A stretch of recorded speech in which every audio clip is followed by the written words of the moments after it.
We haven't been back to the academia in a while. It hasn't changed much, has it? Well, since we've got some time, want to go to the house of Dana? Paimon wants to do some reading! Ha! So you noticed! Well, you're too late. The Paimon you know and love is no more. You're looking at Paimon Plus, a new and improved treasure trove of travel know-how. Paimon Plus would like to find some new books to peruse. A gracious traveler like yourself wouldn't leave her companionless on her quest, right?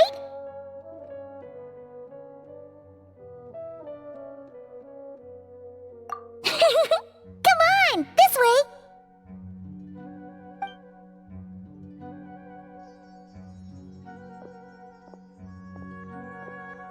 Oh hey! It's Kale and Cyrus! Wonder what's going on. Let's go see!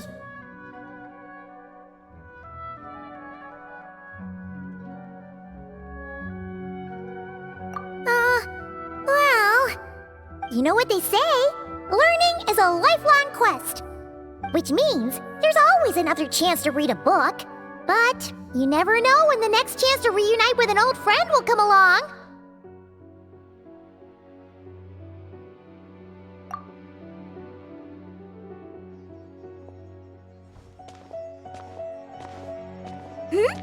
Traveler? Paimon? You're back in Sumeru? Oh, hello, you two. It's been a while. Looking to spend time with some old friends?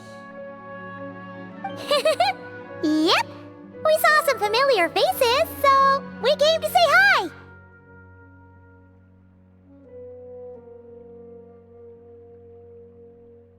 Ho ho! Excuse you, associating me with that woman. And if you're going to remember me that way, you should at least mention my tomato growing skills.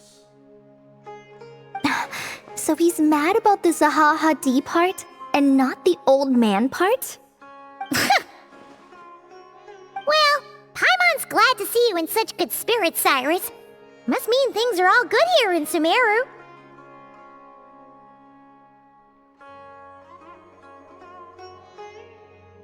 Ah, well, it's quite all right. I'm not the type to take offense at that kind of thing.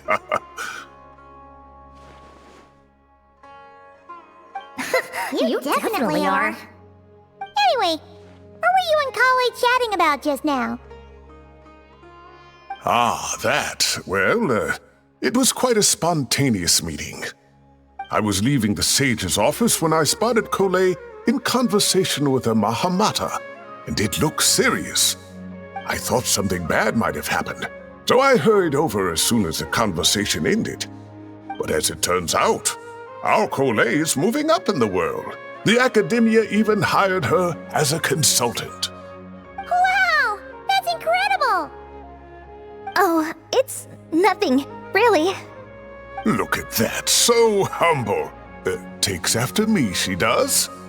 Not at all. Not at all. No, wait. I didn't mean that to sound like I don't think you're humble, Mr. Cyrus, because of course you are. I just,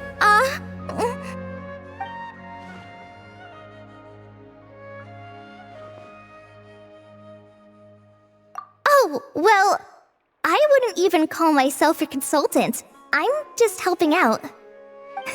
Now that the new semester has started, a lot of students and scholars are doing fieldwork for their research. But it can be dangerous for those who don't have a lot of experience in the wild. So, the academia is planning to establish an agency that provides guidance on outdoor survival and rescue for people who need it. Oh, Paimon gets it! So, you're here to explain rainforest survival as a representative of the forest rangers. Yeah, pretty much. Of course, when it comes to tips on deciphering mechanisms or defeating monsters, that's for people who are far more senior than me to handle. And speaking of which, since we're short on manpower, the person in charge at the academia said we're still accepting newcomers. If you're interested, you're welcome to join and share your insights. Ah, seizing the moment. Well done, Cole. Recruiting someone as capable as the Traveler is a great idea. Oh, and just between the four of us, the Academia has set aside a generous amount of funding for this project.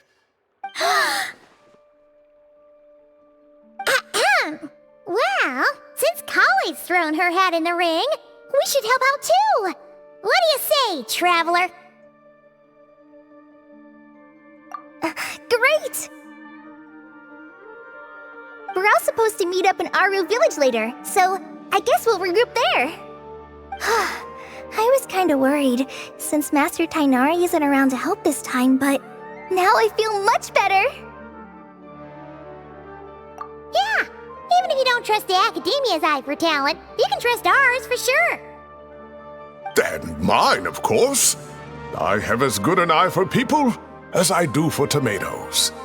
Well, there you have it. Thanks, everyone. Oh, speaking of Tainari, how are things with him and the others? Good, thanks! All the forest rangers are doing great! Oh, but Master Tainari did mention that Sino and Sethos were heading to Gandharvaville. I'm not sure if it's for work or something else. Huh, knowing them, could just be to play some cards.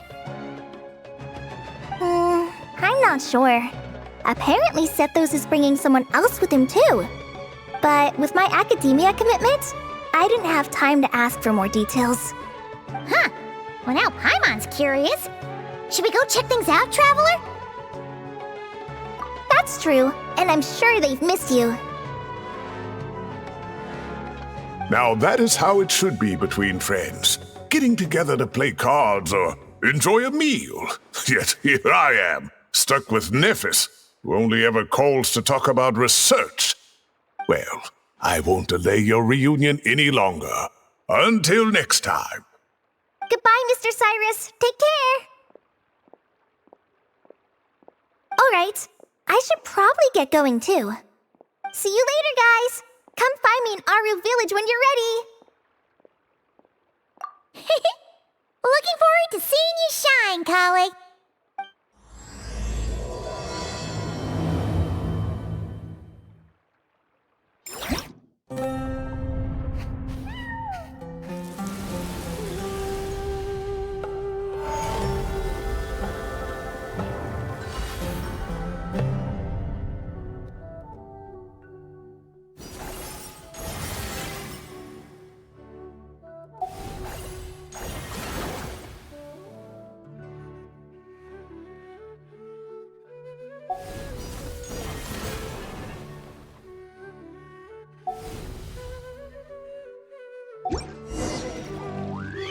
Time for retribution!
Tainari's place. Tainari's place. Ah! Here it is!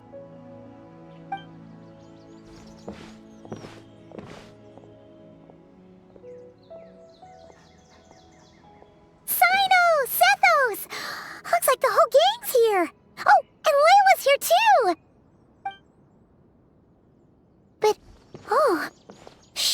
too good. Did something happen?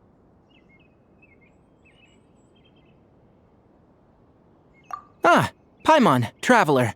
It's good to see you.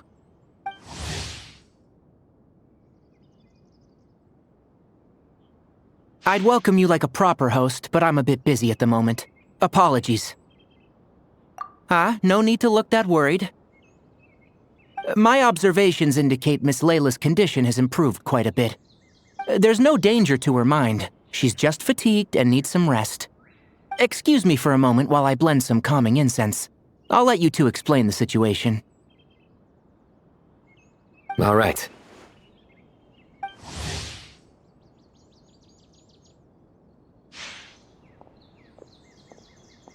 What happened was, Sethos and a few members of the Temple of Silence rescued Layla, who was out in the desert trapped in a state of delirium. She had to be rescued? Oh, that sounds bad. That's all you're gonna say about it, Sino? I mean, we don't want people jumping to conclusions.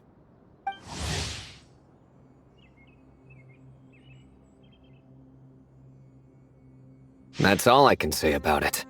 The person involved is unable to explain what happened to her, so we're limited in what we know. Sorry. My head. Still dizzy. The moons. Exactly how many are there?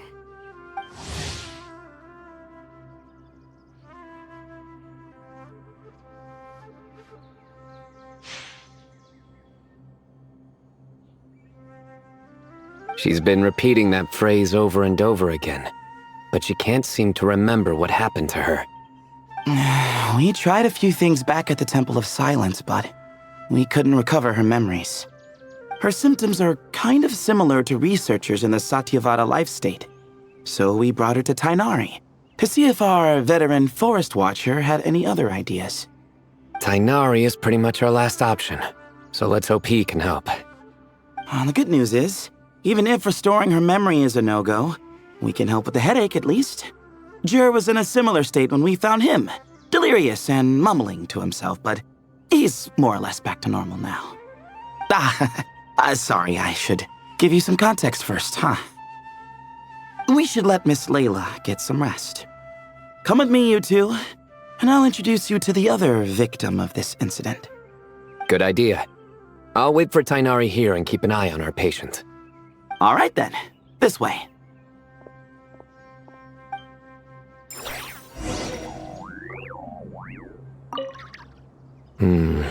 Something strange is going on.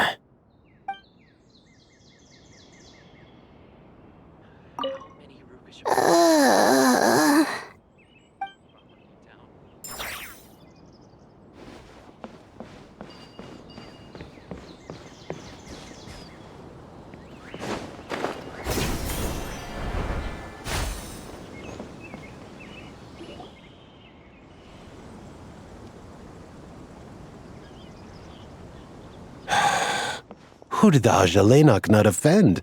I just don't get it. Hey, Jur. Still musing about Aji Laynok nuts, huh? Want me to have Sino come over and tell some jokes? Might help distract you. No. No need. I'm done. Don't encourage him. Well, sorry for interrupting the Aji Laynok talk, buddy. Next time, just say, Aji, hey, knock! Hold on. So, what's the deal with the Ashilenok nuts? Other than the bad Sino jokes. We'll get to that. But first, introductions are in order. This is Jur, a member of the Temple of Silence. And you remember the Traveler, right, Jur? Of course. I'd never forget a participant in the Rite of Duels or the hero who saved Sumeru. Awesome. Could you go over what happened to you one more time, Jur? Our valiant hero is gonna help us get to the bottom of this.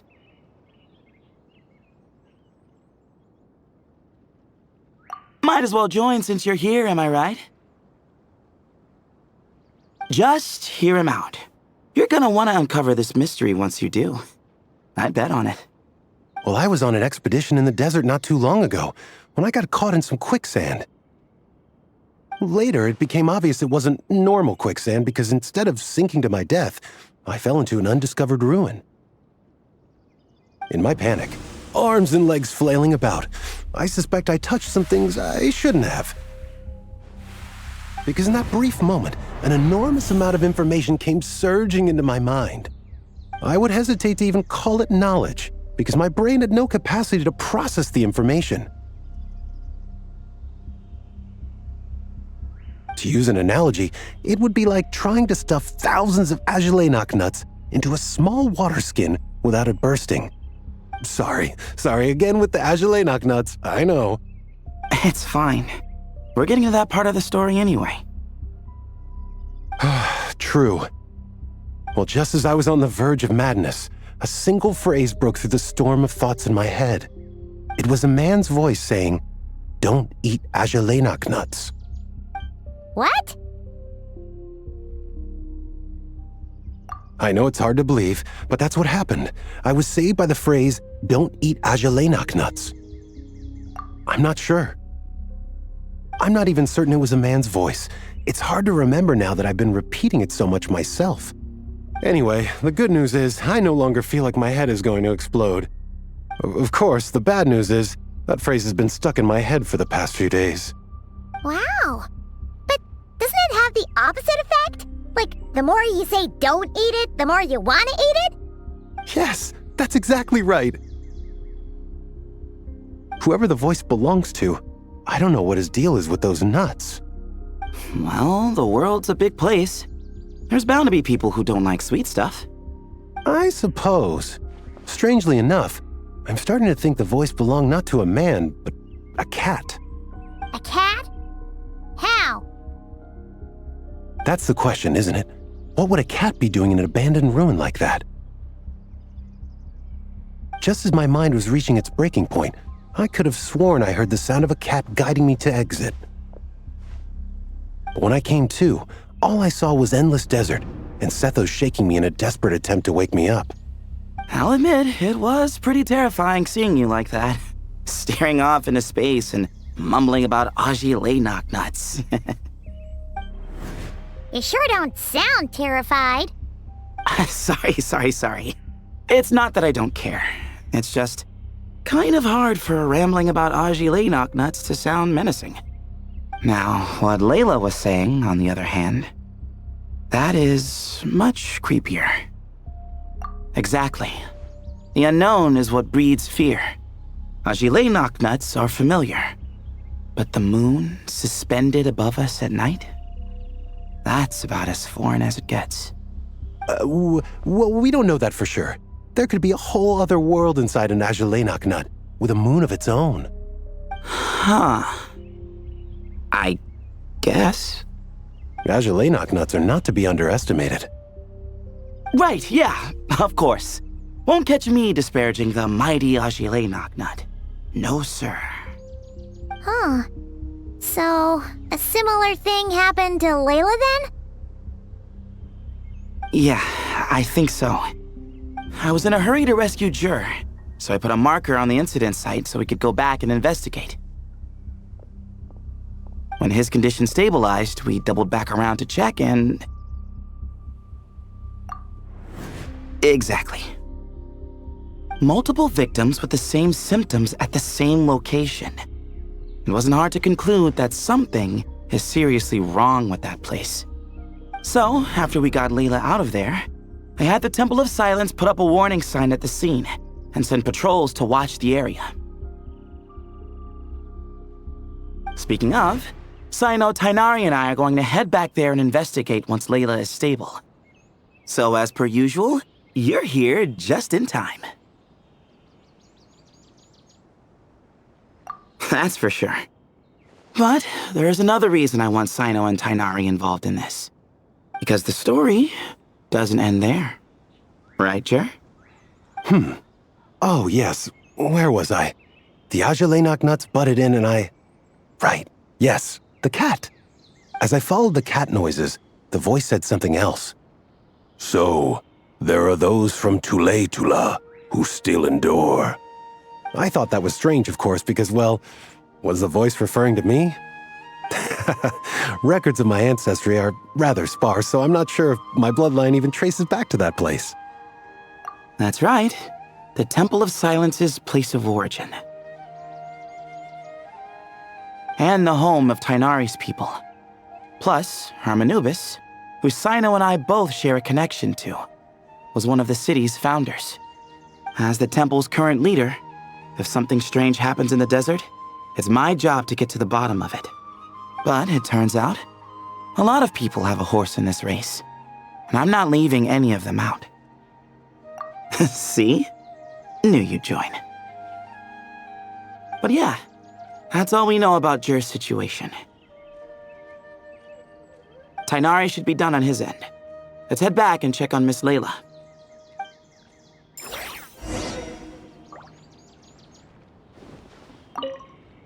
There are records in the Temple of Silence that speak of the ancient desert people's love of raising cats.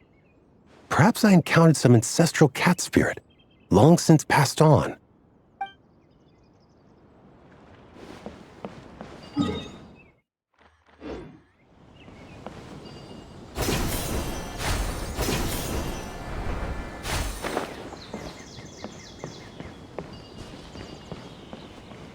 How many Rupeshiva mushrooms do I need?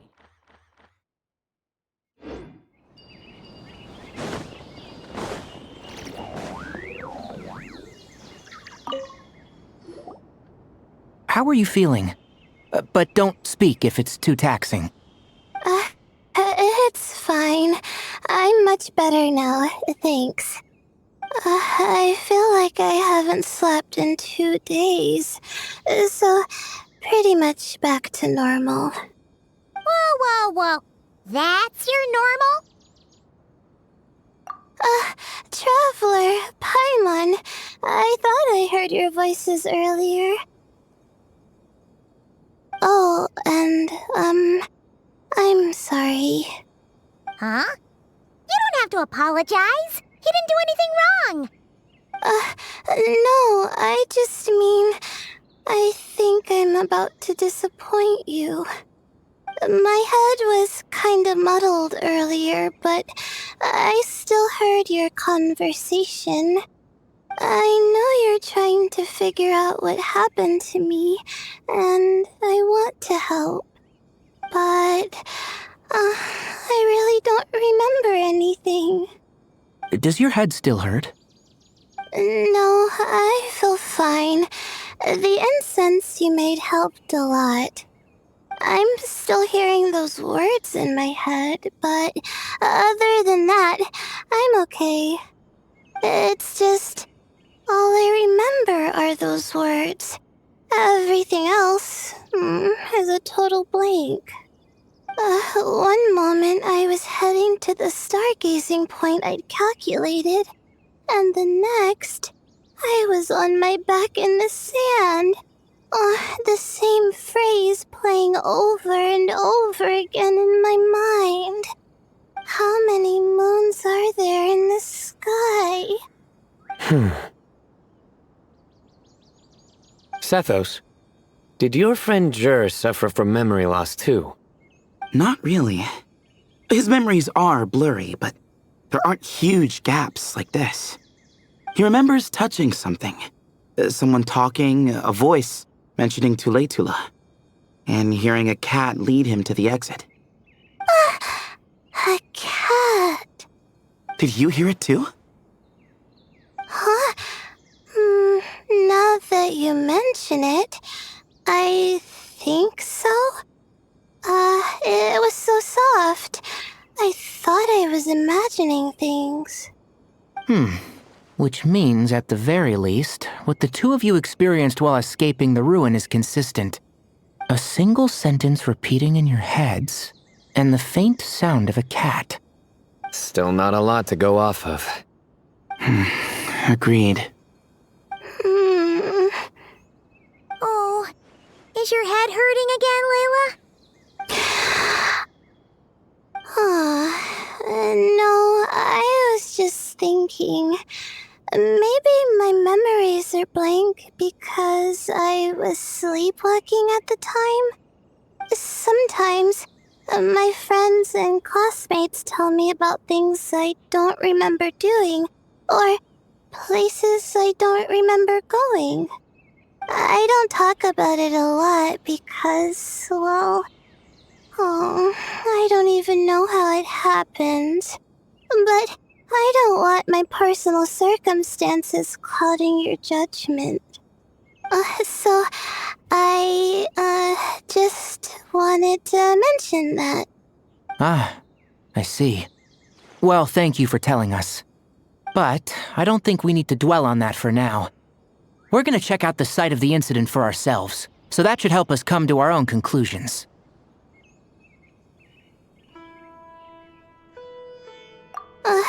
Okay. Then could I come too? I have to know what happened to me back there.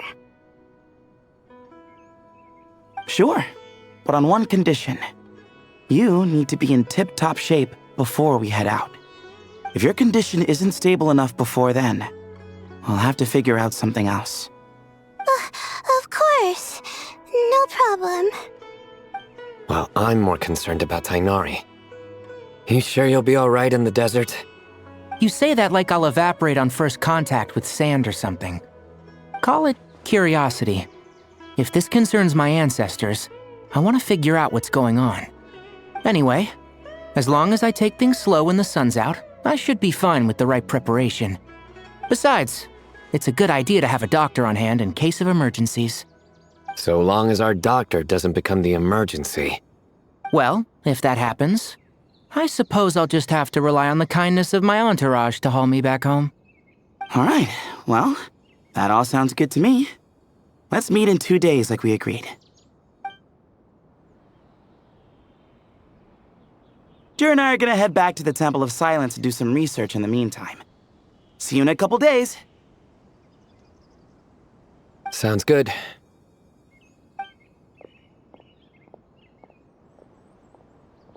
What about you, Layla? If you feel like you need more rest, I can arrange a room for you to stay in. No need. I've asked enough of you as it is. Besides, I feel a lot better. I should make it back to my dorm, no problem. You sure? Don't push it too hard, or you might end up sleepwalking along the way.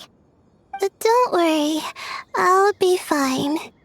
I have other things I need to do anyway. Like letting my advisor and classmates know that I'm fine, adjusting my stargazing schedule, things like that. If I don't get it all done, I doubt I'll be able to sit still, let alone stay here and get some rest. I'm not so sure that's...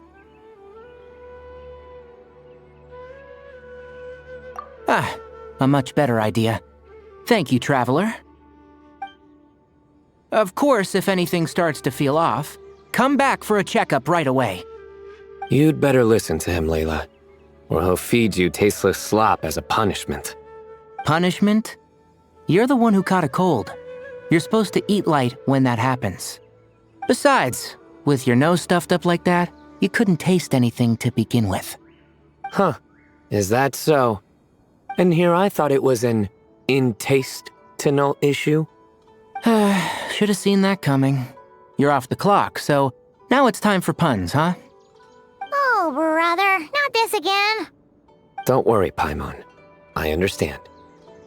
If you want me to stop, then Then? you'll have to call a plumber. Tell them someone's gotta pipe down. This is getting more insufferable by the second. Put a sock in it already, please.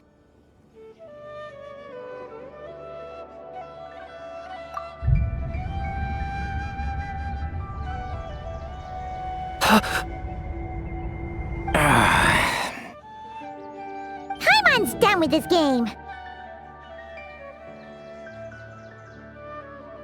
You win, okay?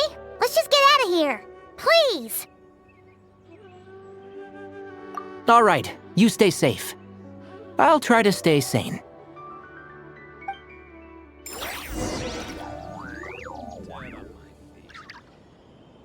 Elazar is a truly troublesome illness.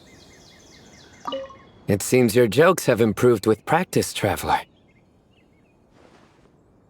Happy about that? Absolutely. Finally, someone to share the load. Ah, you know what? Kale's helping out the academia, but I haven't had the chance to check on her. Why don't you do me a favor and go do that? Hold on. I thought you were having me over for dinner.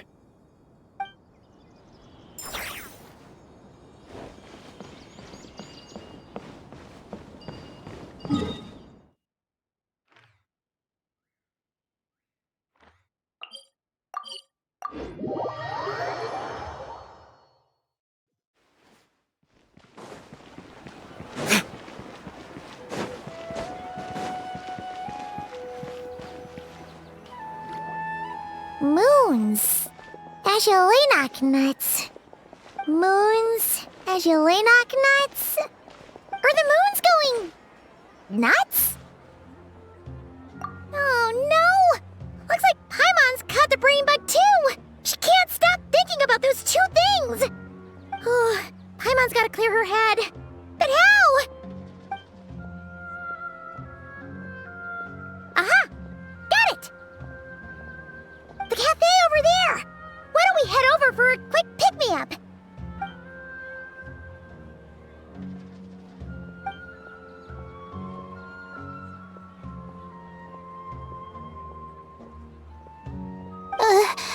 Sorry. I feel kinda tired all of a sudden.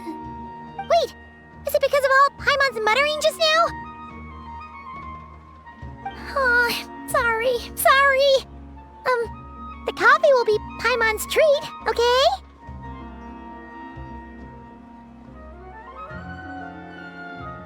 Hey! You make it sound like Paimon's stingy or something! Well, she'll just have to show you her true colors. Yeah! Starting now! You sit tight and take care of Layla, Traveler. Paimon's gonna get us some snacks and coffee. Be right back. Don't go anywhere in the meantime.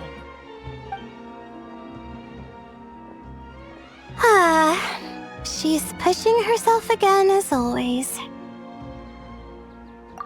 Saw right through me, huh? I apologize for the sudden emergence, but I didn't have any other options. Well, that's true. So, for our sake and your safety, allow me to fill in the gaps in her memory. That's right. Layla was already in bad shape, stressing about her new study topic, focusing on the stars instead of her surroundings.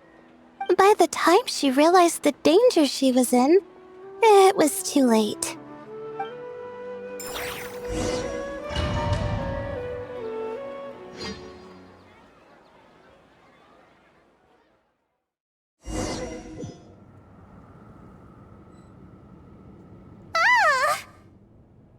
Quicksand near the ideal viewing spot? Wasn't expecting that. Looks like Layla's been under a lot of pressure lately. She hasn't been paying attention to her surroundings. But why would quicksand lead to a place like this? Well, all in all, looks like a common desert ruin. Guess there's nothing to do but try to find a way out. Oh, Layla, what have you gotten yourself into this time?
This door can be opened using the device next to it.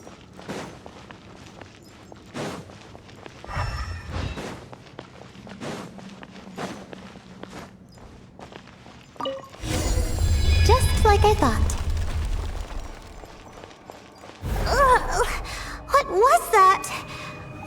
My head. It hurts. Is Layla waking up? No, that's not it.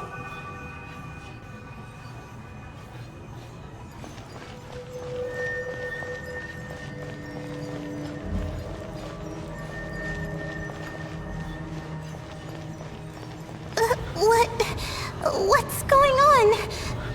It's too much. I don't understand.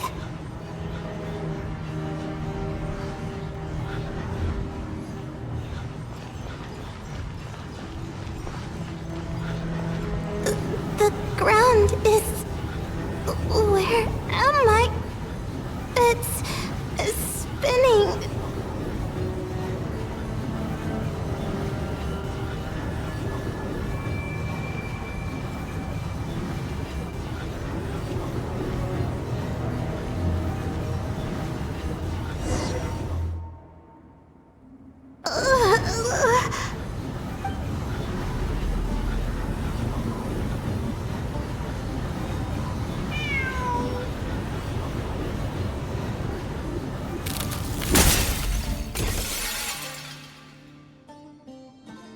How many moons are there in the sky? How many moons are there in the sky? Okay, information isn't rushing into my brain anymore. That's good. How many moons are there in the sky? My head hurts, but there are no more dark spots in my vision, and I can see in front of me. Still... How many moons are there in the sky? What's going on?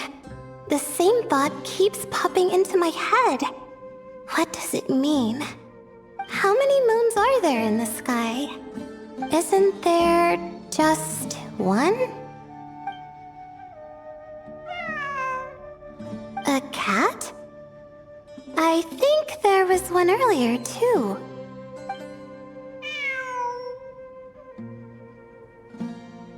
I'm not hearing things. It really is a cat. But what is it doing here? How many moons are there? No! Stop it!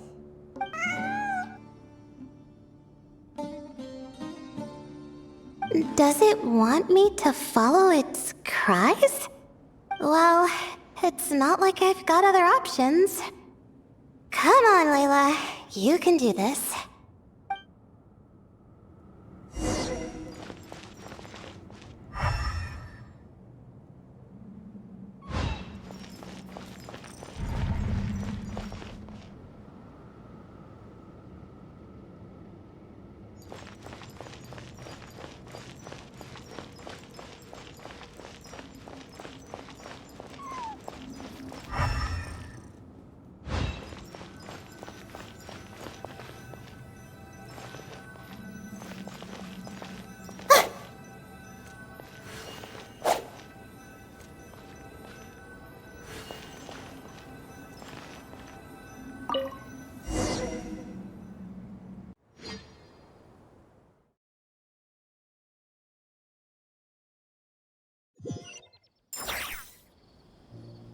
And so, I followed the cat's cries to find my way out.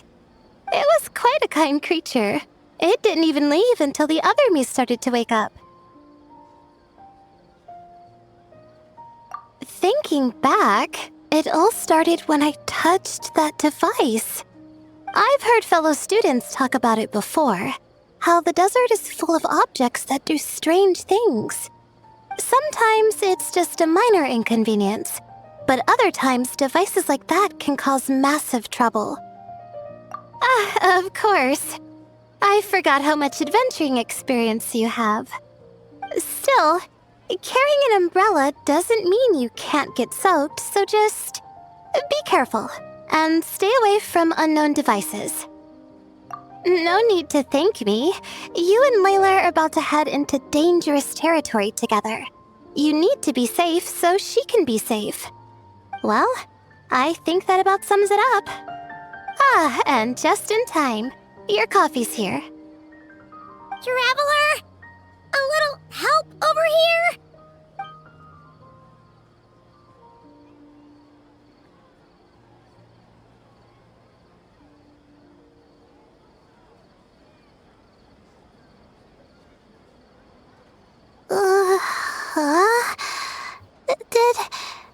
Did I fall asleep?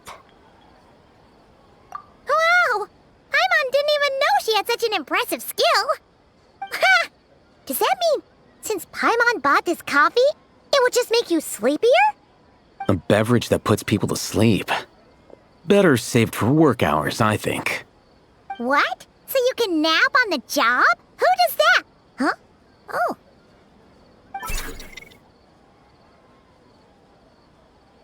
Beep boop. Oops. Oh, hey them! Kave! Nice to see you! Oh, and you too, Marak!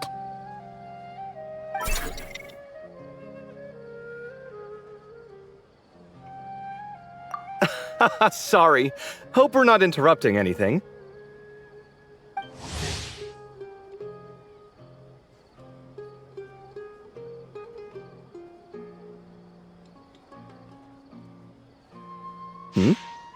Miss Layla, you don't look so good. Is everything all right? Oh, I'm fine. I was sleeping just now, so I'm still a bit... Ah, I see. And we woke you, didn't we? I'm sorry. We shouldn't have been so loud. No, you didn't. I didn't mean it like that. Sorry.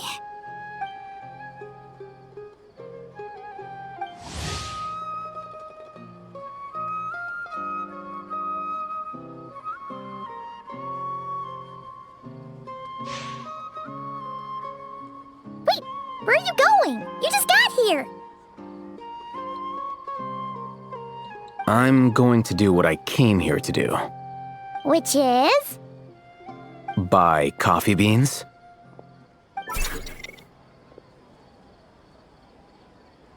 Huh? You're going too? Marak! Fine. Run off with him. See if I care. Well, looks like I get you to myself.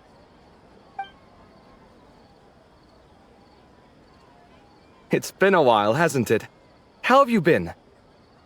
So, a busy life of adventuring for you, and a busy life of academics for Miss Layla, is that right?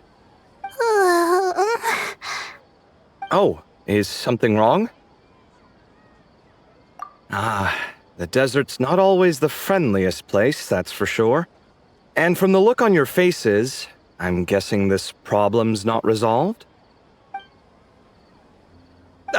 Don't force yourself to talk about it, of course. But I've worked on several projects in the desert before, so if there's anything I can do to help, just say the word. No, I don't have anything to hide. It's just complicated, so explaining might take time. Ah, well, lucky for us, I've got that in spades. Yes, you have been quite sedentary recently. Excuse me? I've been going about work as normal, thank you. And, might I add, you do way less work than me. I do the amount of work that is required of me. Ah, yes, you and your stellar work ethic. The stuff of legends. Oh, now look what you've done. I've lost my train of thought. Where were we? The problem in the desert. Wait, you were listening earlier?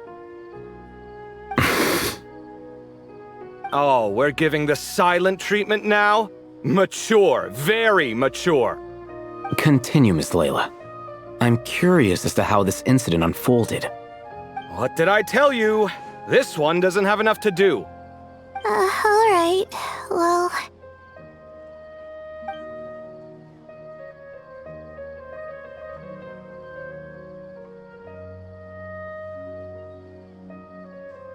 Could you still use some extra hands on this investigation team of yours?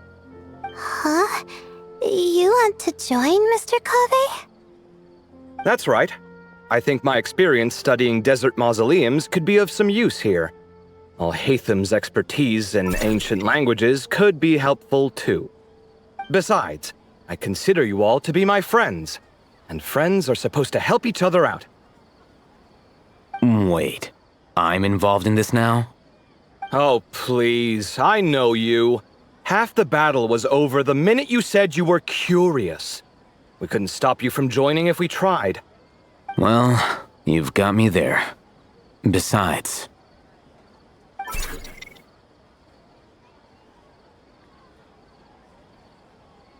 This suitcase of yours has been jumping at the chance to volunteer for a while now.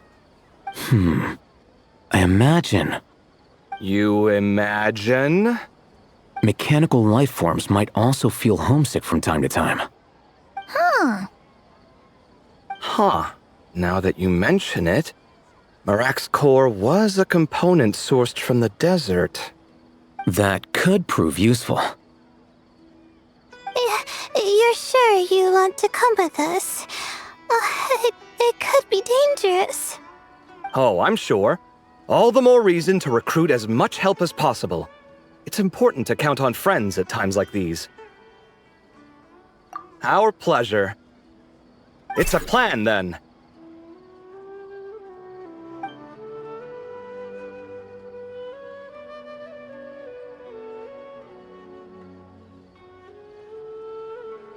All right, we'll head back to our place to get ready.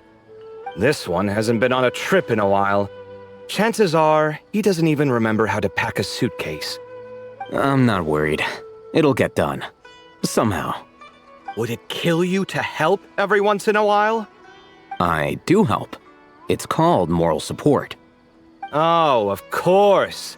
And I am ever so grateful. Goodbye, you three. We'll see you soon!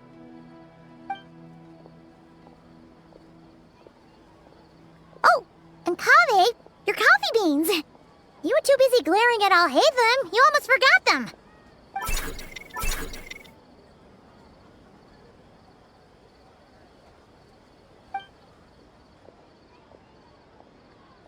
Well, we're pretty close to the academia now. I should be fine from here. Thanks for the coffee, Paimon.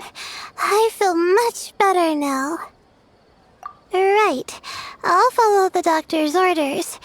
Or try to, at least. With the blessing of the stars, I hope we all get a good night's sleep.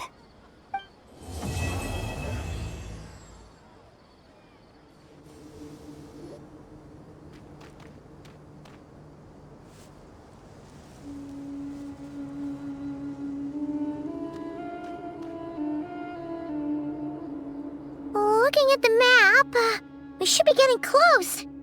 Speaking of which, the closer we get, the more Paimon's heart feels like it's beating out of her chest. Excitement. Yeah, sure, that's it.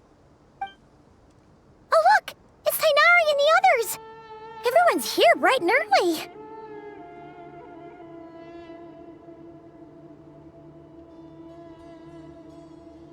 Yeah, the desert's a pretty harsh environment. Better to travel at night and beat the heat. Hey everyone, we're here! Ah, right on time.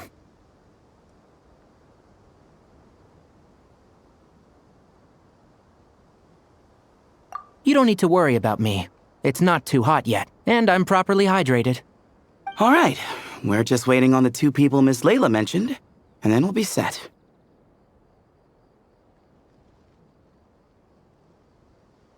He's staying behind. If we don't make it back after a certain time, he'll be in charge of rescue operations. You can count on me. Nice! You thought of everything! Oh, and Cyrus said he'll be in Aru Village, so he's also available if we need help. Haha! Amazing! Having people to watch our back is making Paimon a lot less nervous.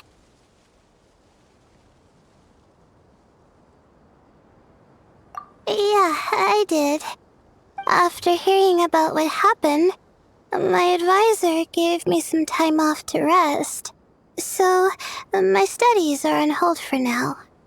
Then, does your advisor know you're back in the desert to investigate? Yes, but I was only allowed to come after I mentioned that General Mahamatra would be there too. Haha! Quite the reputation you've got there, Sino. Something wrong? You haven't said a word this whole time. Are you in a bad mood or something? No. Being skilled with words also means being a good listener. I'm just reflecting on what you're saying. Oh, Hatham! Kaveh! Ha! Over here! Darn it. I was just setting up a brilliant... Yeah. I'm sure you'll find another chance. The important thing is, our scribe and our renowned architect are here at last. High praise. But wait, why am I renowned and not him? He's just as famous as Sino, Dia, or Nilu. That just means your level of fame is even greater. How could a lowly scribe hold a candle to you? Lowly scribe? Please.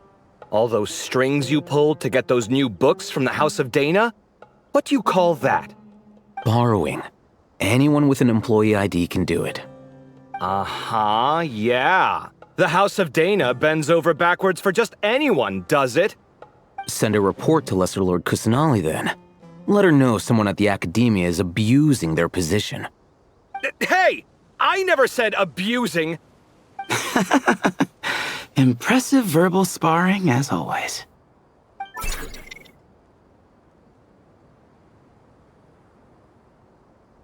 Oh, hello to you too, Marak. Well, looks like your assistant is raring to go, Kaveh.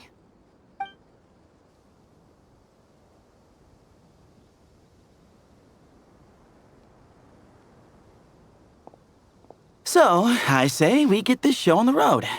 No sense delaying the inevitable.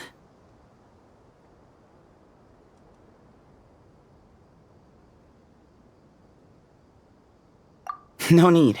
We're in this together, remember? Sure. This is the entrance, yeah? Yes. Perfect. Then, if we're all set, let's get moving.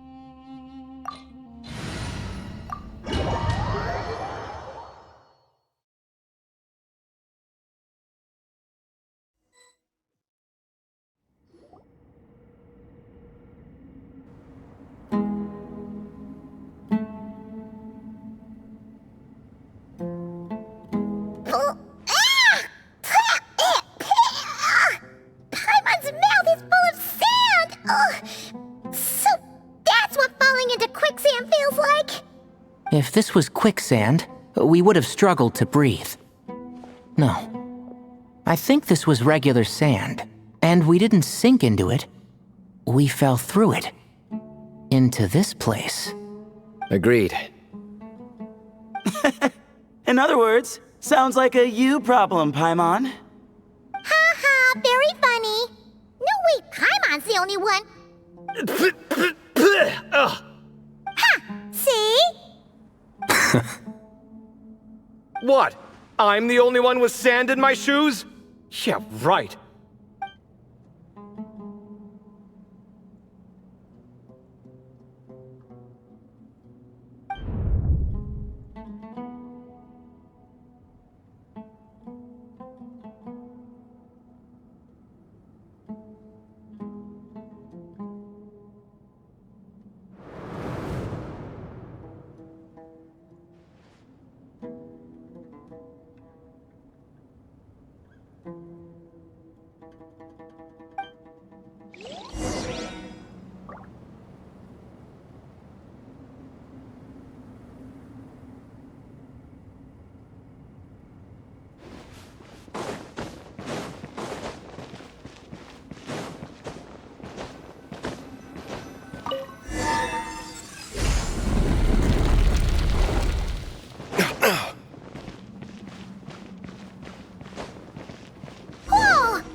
probably means he didn't run into any. Because we're just unlucky. Not the best sign of what's to come. He'll be fine. Let's just use up all our bad luck and we'll be golden.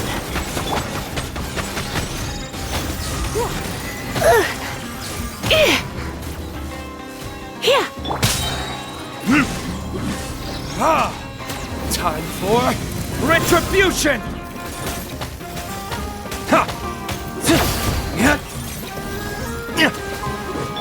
Yep. Surrender and I'll be gentle. Let me scry.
Well, that goes without saying.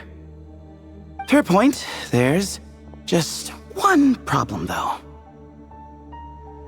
The only way forward is through that door. Oh! Is it time to hunt for a key? Paimon loves this part. Don't worry. With our adventuring experience, we'll find it no problem. Let's get searching!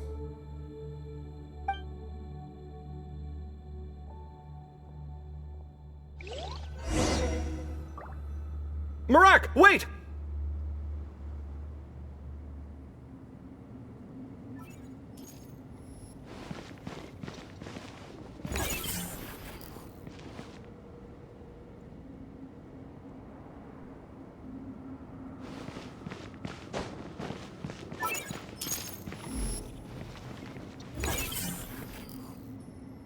Marak seems interested in these jars. Go smash them. Ah, well, we would hate for you to have to lift a finger, Your Highness.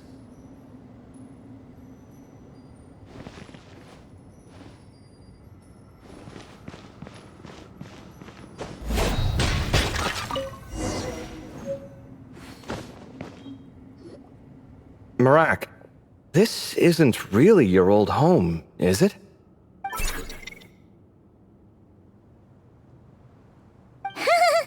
No idea what that means, but Marak does sound pretty happy. So, mechanical life forms do have the capacity to miss home. A novel discovery. Well, with Marak leading the way, we should be safe, right?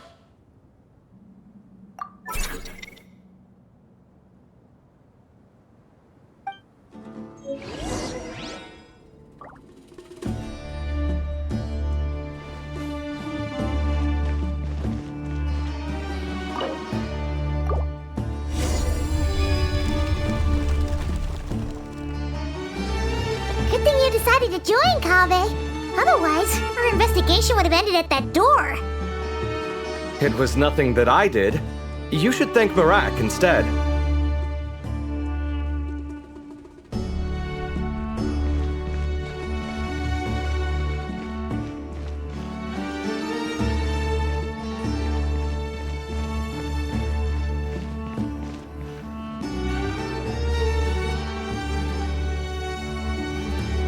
Hold on. At this rate, Paimon's gonna lose her title as best guide to a mechanical suitcase. Aw, thanks. Hey, wait. What do you mean, useless? Well, no weird mental symptoms so far. I'll take that as a win. That said...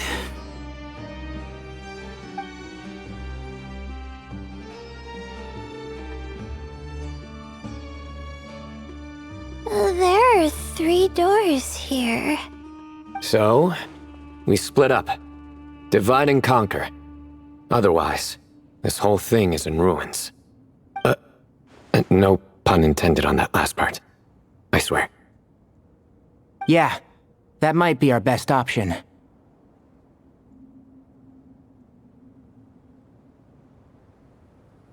Good idea. And the minute things go south, we go back the way we came. Ooh, this is getting exciting! So, who's teaming up with who?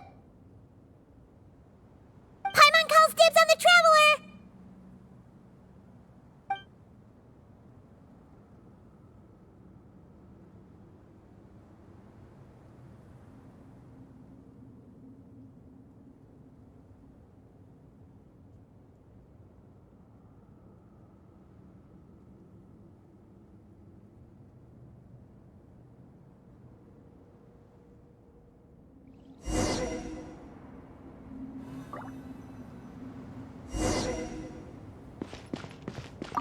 Well, this takes me back. Last time we were in the desert together, the 2 of you came all the way out here to gang up on me. Oh? Sounds like someone's holding a grudge. Just what I like to hear. If you're still hung up on that last one, just name the time and place, and we'll have ourselves another thrilling... duel. Huh. What's with the awkward pause? Were you expecting me to stop you from saying something stupid? You two can have 1,000 duels for all I care, after we're done here. For now, focus on the task at hand.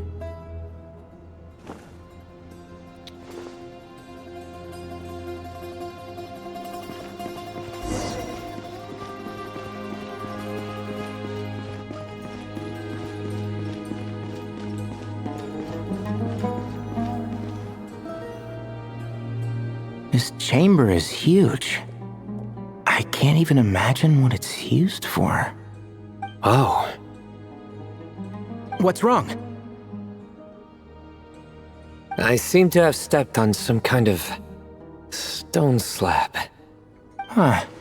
There's a pattern on this, but it's hard to make out with all the dust. Huh? Look! The shape seems to match the markings on the ground over there. Let's slot it in and see.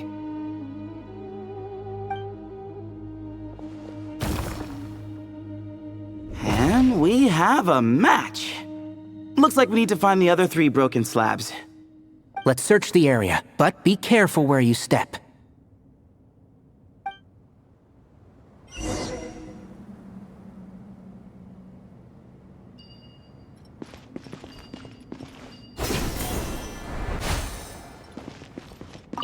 Ooh, got one!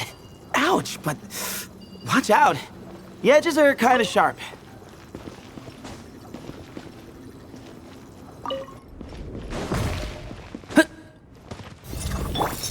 Way ahead of you! Move or be moved! Yeah. I'll uproot you!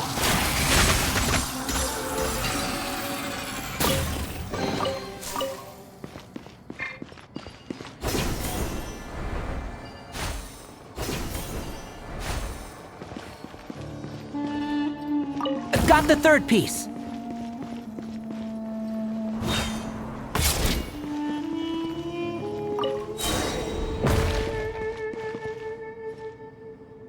We just need one more. Huh. Look! A cat! Could it be the same one Jer mentioned? I don't think we need to worry about startling him. He doesn't seem afraid of people. Yeah. If anything, it seems like he wants us to follow.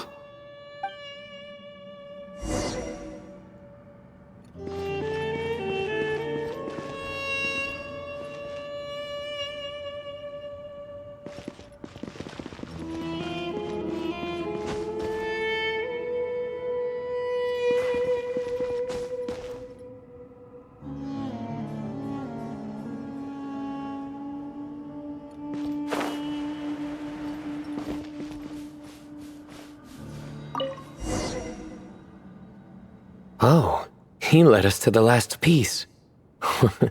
Who's a good kitty?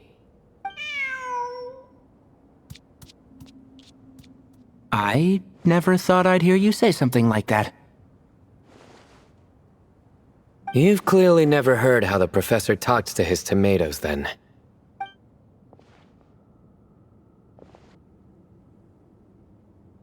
All right, well, that's that. Now, we need to figure out how to get rid of all this dust. Behold, the great Vayu Viastra. Be honest. You've been waiting to say that for how long now? Just activate the mechanism.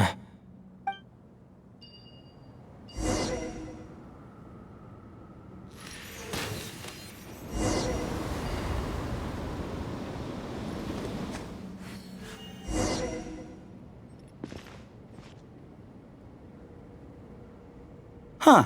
It worked. It's a picture of... 3 Hermanubises? That can't be right. The ears aren't vertical. Oh, true. And the looks fall short.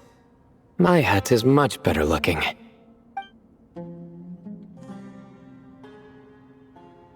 A goat, an ibis, and a crocodile. Oh, wow. Our botanist knows more than just plants. Riveting observation.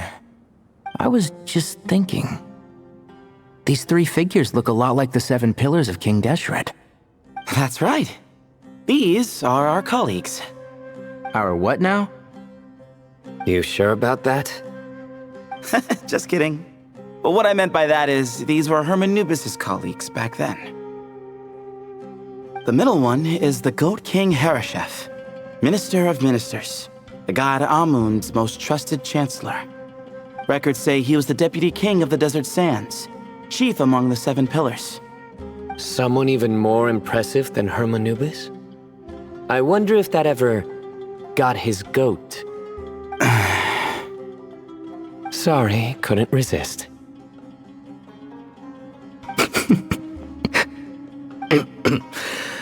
Okay, that was a good one.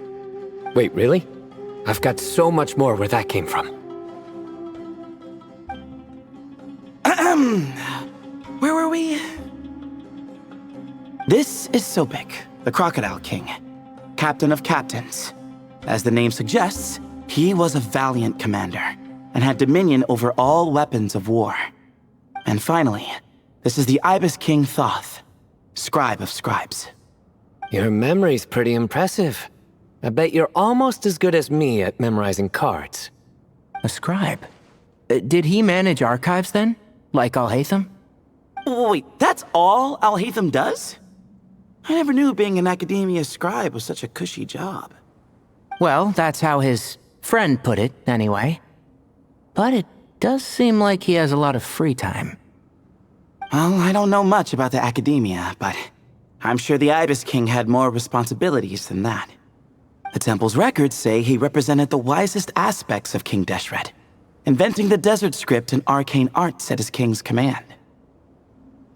He must have been quite the impressive man, then. Or creature, depending on how you look at it. Still, why are these 3 the only ones represented here? What about the other pillars of King Deshret? Maybe because the 3 of them were extra close? Huh. Kinda like us. Oh yeah! Maybe we should have someone inscribe us on a commemorative stone slab, too. Or we could just take a picture. It would serve the same purpose. Anyway, no more distractions. Huh. Doesn't it look like there's writing carved into the corner? Huh. There is. And it's in the ancient desert script, too.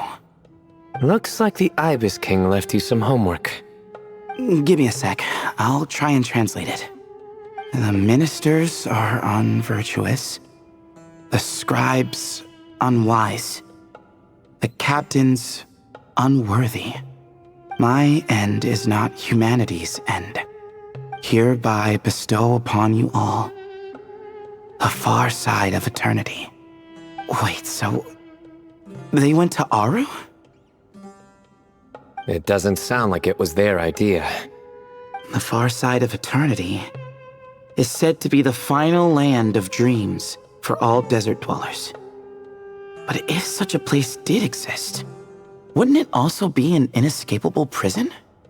Yes, and based on the writing here, it's clear King Deshret wasn't pleased with these three. This gift he bestowed upon them seems more like a punishment. Such is the power of a king, I suppose. Which means the goat's the one who got in the end. Huh. Yep, not as good the second time. What? Impossible. Well, looks like that's all we can learn here. Should we keep going? Yes, no time to waste.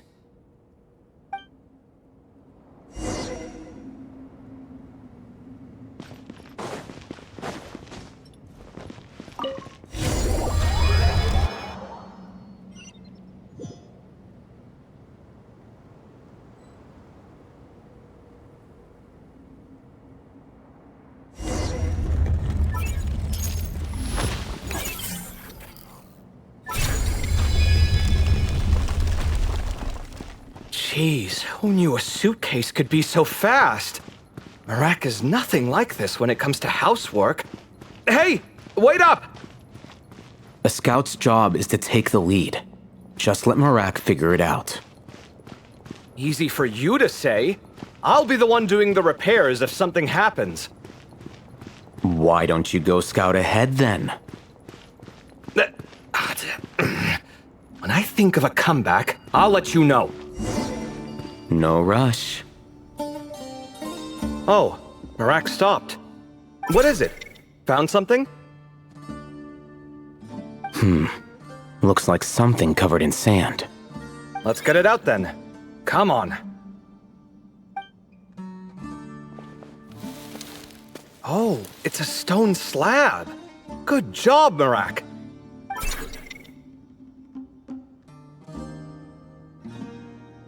Let's take a look. Huh. Looks like this part of the picture goes over there?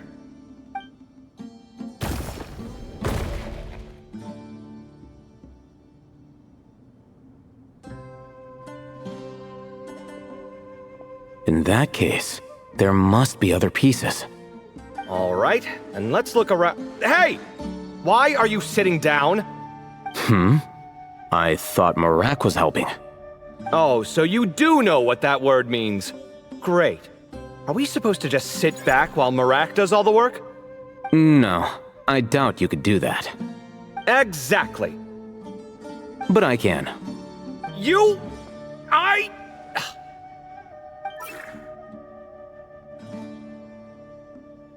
See?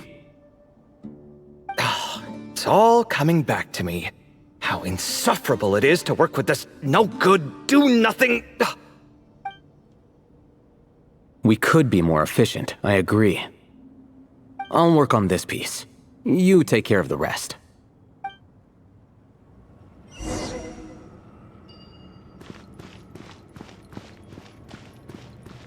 Flicker.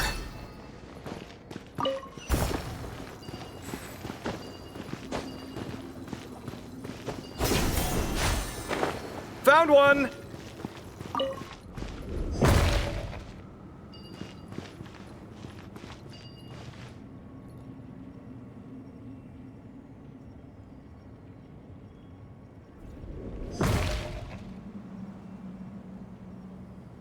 Good teamwork!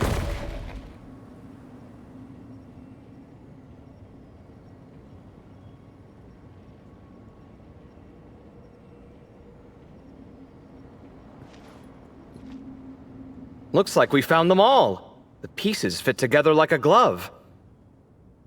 But we can't see what's on them. Turn around. Huh? Look. Oh, I've seen this before.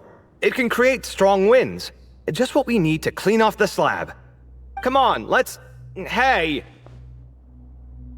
Don't worry about me. If I sit here, I won't be in the way. Oh, you don't want to be in the way? Then sit right in front, so the device can blow you straight back to Sumeru City.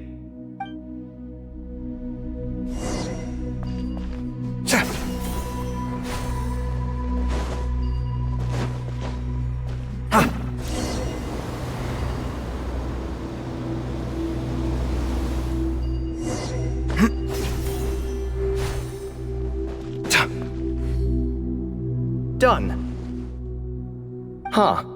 That's one big cat.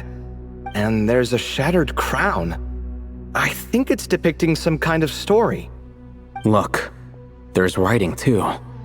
The Ibis King answered the young noble, granting him the wisdom he sought. But the fragile crown was shattered by lies in the end.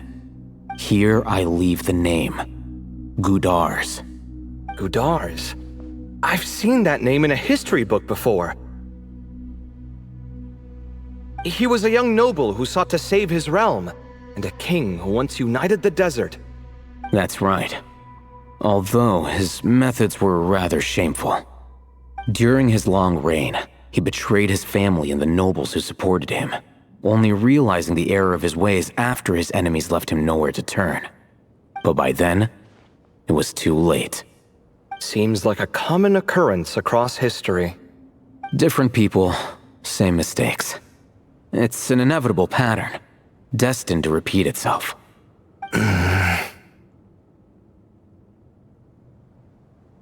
The writing mentions the Ibis King, but a cat is depicted here. Does that mean... So far, what's depicted on the slab seems true to history. In which case, this cat is either a proxy for the Ibis King or a manifestation of said king himself. Exaggeration is a common method ancient records use to highlight a being of higher status.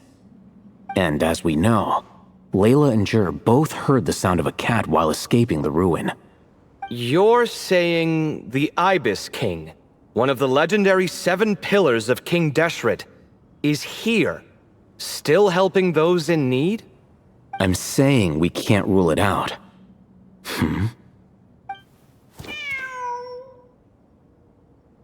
Wait, there it is! The cat!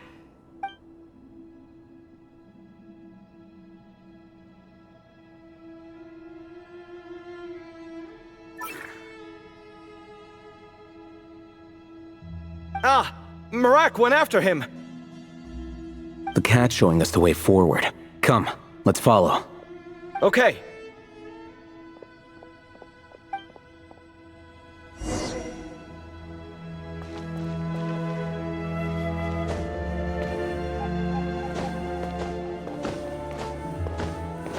Hup.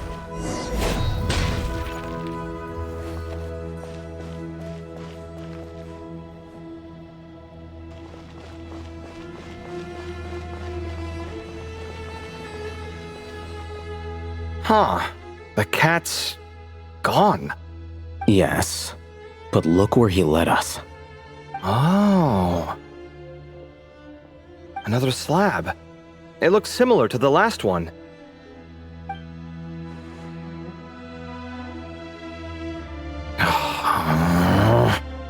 Oh, by all means, take your sweet time. Wouldn't want you to overexert yourself.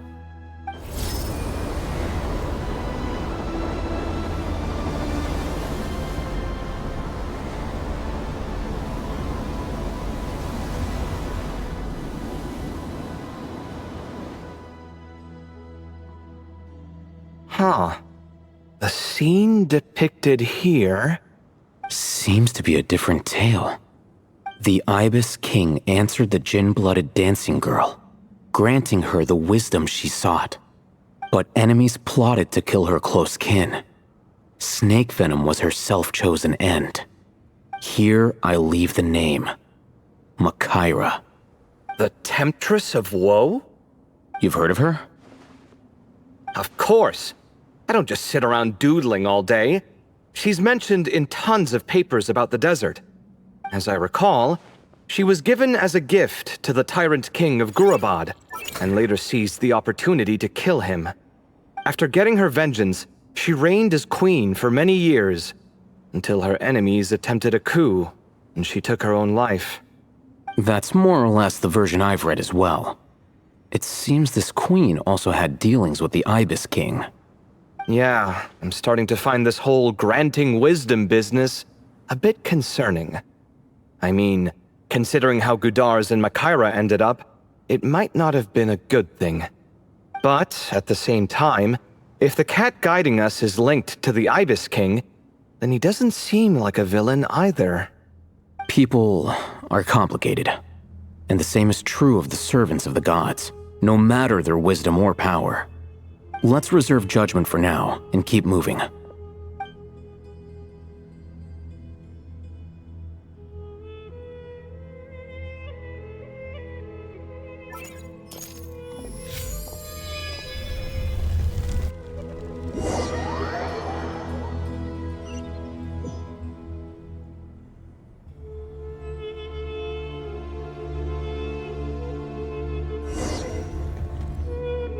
Oh, Paimon meant to ask earlier.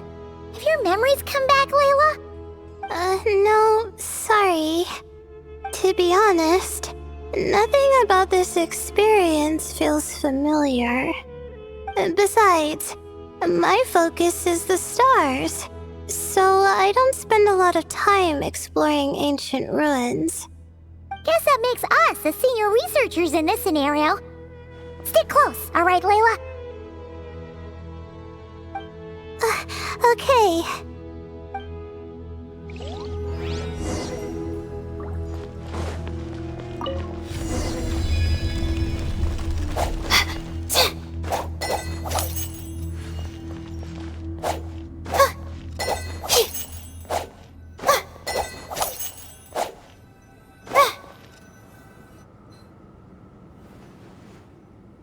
Wow.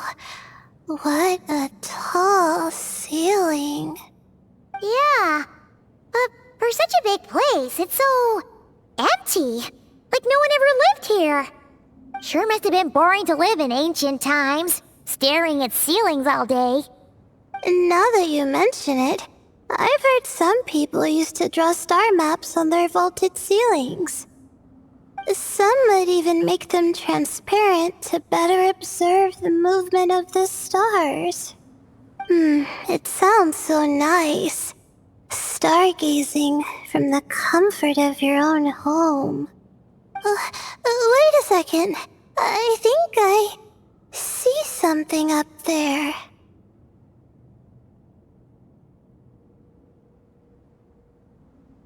Huh? How is Paimon supposed to do that? Oh, right. Flying. Duh. Alright. Sit tight, everyone. Adventurer Paimon will be right back.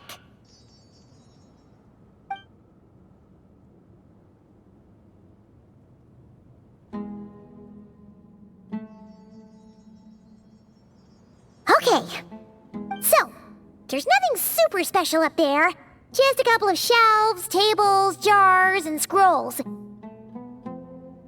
a whole bunch of dust, dirt, and sand. You really want to search through all that stuff?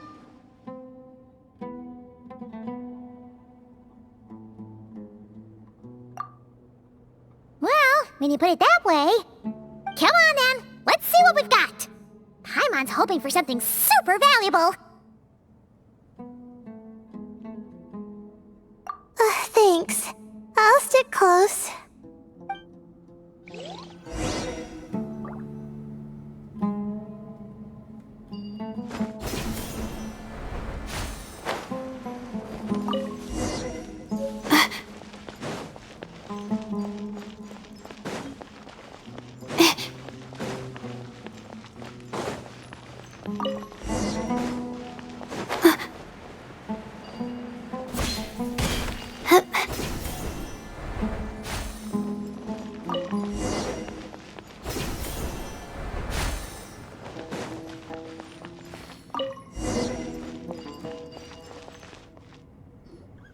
I think that's everything. Most of the documents are in the ancient desert script, except these ones. These seem old as well, but the handwriting makes them stand out.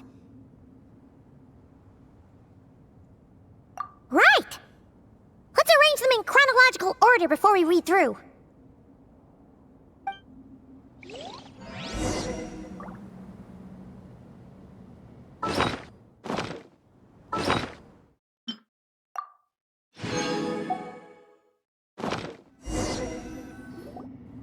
Okay, now let's take a look.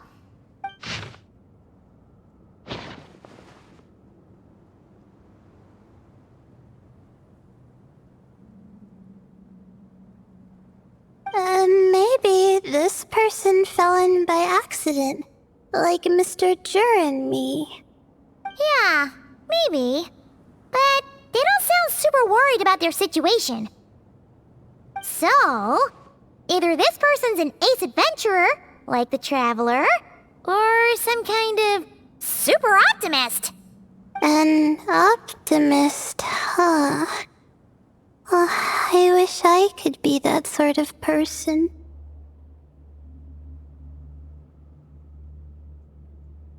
That's right! You're detailed and passionate.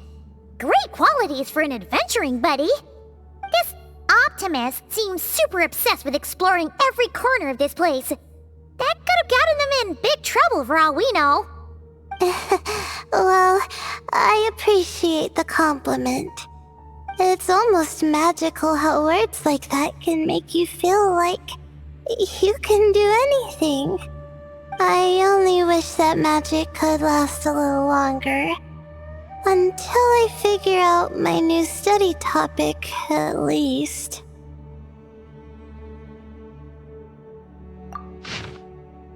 Oh, looks like you were spot on, Paimon. See? Told ya! That's what happens when you don't think things through. And all this talk about seniors and juniors, he was a student just like you, Layla. Whew, he sure talks a big talk for a student, though. You'd think he was some kind of old scholar instead. Huh. What is it? Did Paimon say something wrong? No, not at all. I was just thinking, and this might sound rude, but the way this person speaks is just so...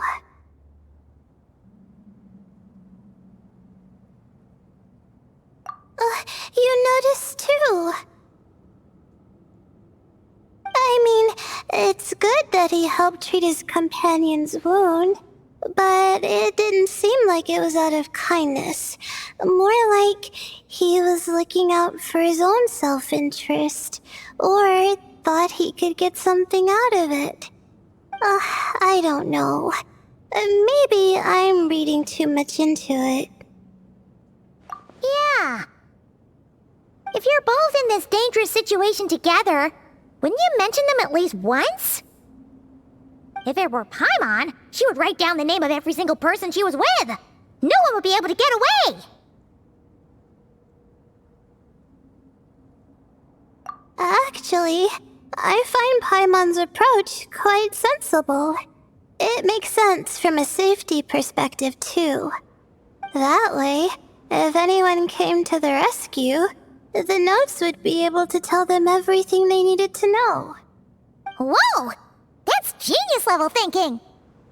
Well, I learned that from Madame Farazan, actually. I'm not speaking from personal experience or anything.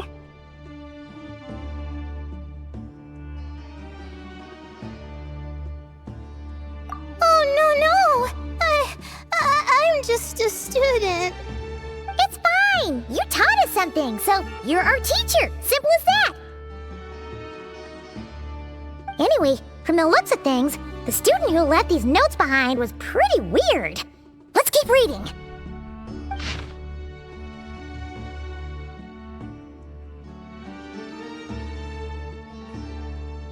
Whoa! Hang on! That's a lot of information. Paimon needs a moment to take this in. The Ibis King. So, Did this person actually meet the Ibis King here?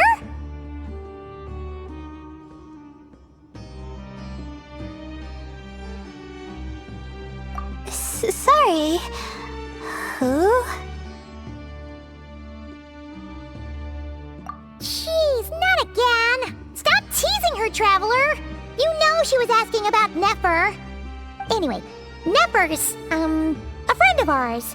And she's mentioned the Ibis King before, but not in much detail.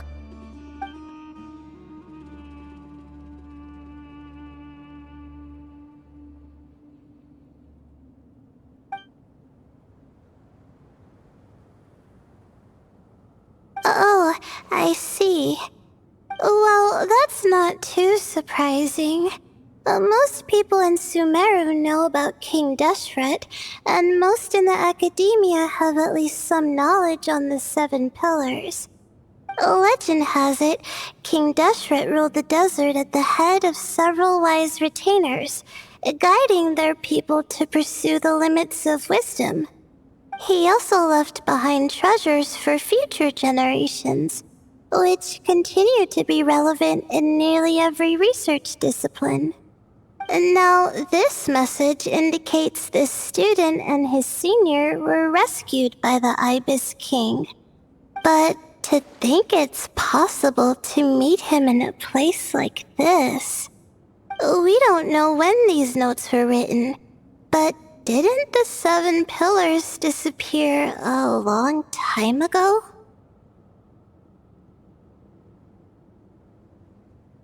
Yeah! The notes made it sound like his powers were restricted. Also, the mention of this form? What is that supposed to mean? I'm not sure. Let's keep reading. Oh, this is the last page. There's even a signature at the end. Well, sounds like they made it out. Guess it was a happy ending after all. Wait. But it says, the Ibis King cannot be trusted. Huh. Our friend said something similar. That the Ibis King was a liar. And the notes did make it seem like something wasn't quite right with him. Maybe he wasn't one of the Seven Pillars at all, but some kind of con artist.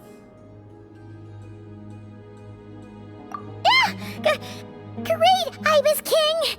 If you heard that, Paimon didn't mean it. Please forgive her. Don't trap us here. I think Paimon raises a good point. Let's keep our guard up just in case. Alright, I think that's all the clues around here. How about we... Oh, it's Marak! That means Kaveh and the others should be around here, right? Hello? Anyone up there? Can you hear us? Yeah, we can! You know, sound travels just fine in an empty chamber like this. You don't have to shout. Of course, if you're shouting to express your excitement at being reunited, by all means, pretend I never said anything. Yelling like this is kinda exhausting. Come on, let's head back down.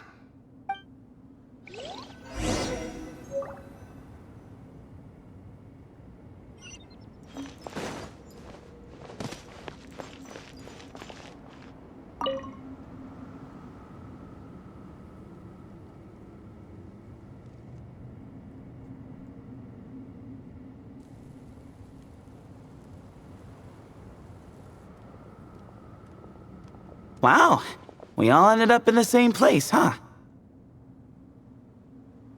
Yeah, what a coincidence. Indeed. Or as I like to call it, the chai factor.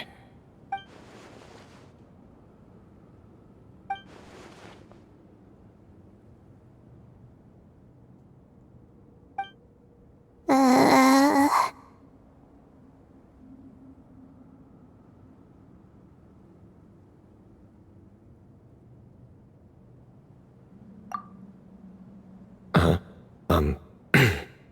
No reply? Just say it. All right. Because it's spice to sweet brew again. Oh, hey, that's a new version. Wait, what? You've never heard that one?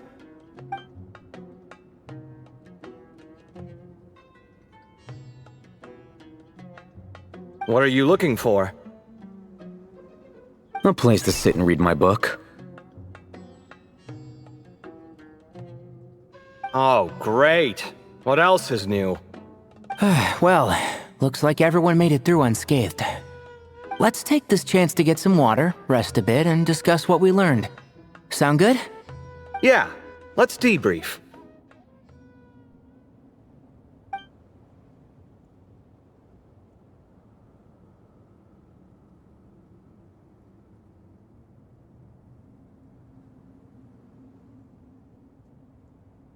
Okay, so we all learned a lot, but it feels like we ended up with even more questions.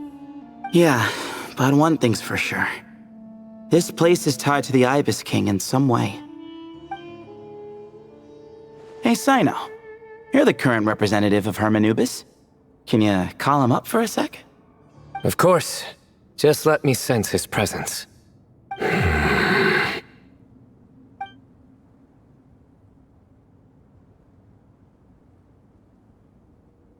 Just kidding. I can't sense him at all.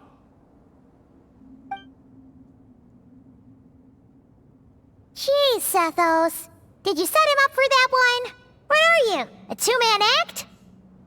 Sorry, Hermanubis isn't like the Ibis King.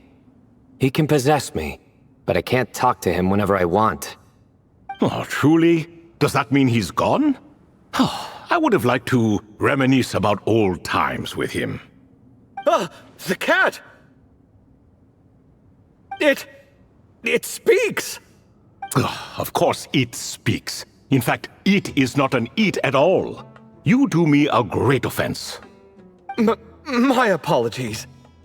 Esteemed cats, sir?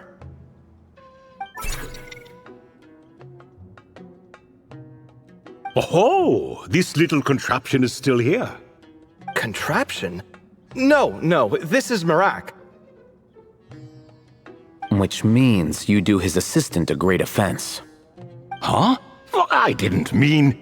Well, I apologize. I wasn't referring to this Marak, but rather the thing that operates it. King Deshret was quite partial to it. I have forgotten what it was called. It must have had an official name, albeit in the old tongue. Even if I did remember, I would need to translate it into modern language. It's not important. Marak's a fine name. Even better than the original, if you ask me. Who thought of it? And the remodeling, quite well done indeed. This Marak looks much happier in its current form. Oh, and the components should have model numbers written on them. You can look them up if you're curious. This cat talks a lot. Quite the one-sided conversation. Is this what the Ibis King was like? He seems quite eloquent. I wonder if he plays cards. Ha! I knew Marak was a great name. Go me! Let's see, what page was I on again? Should have brought a bookmark. That all went over Paimon's head.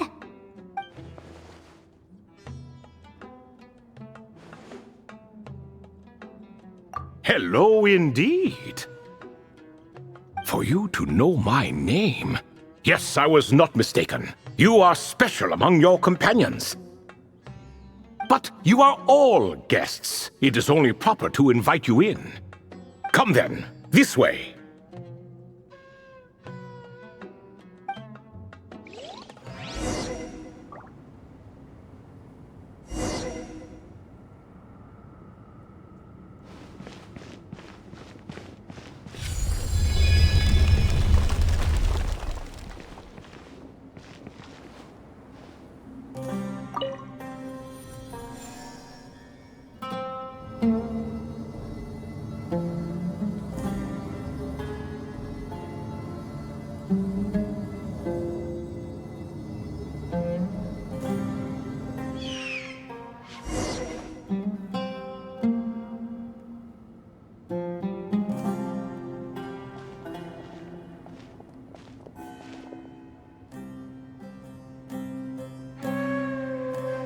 Welcome to my humble abode.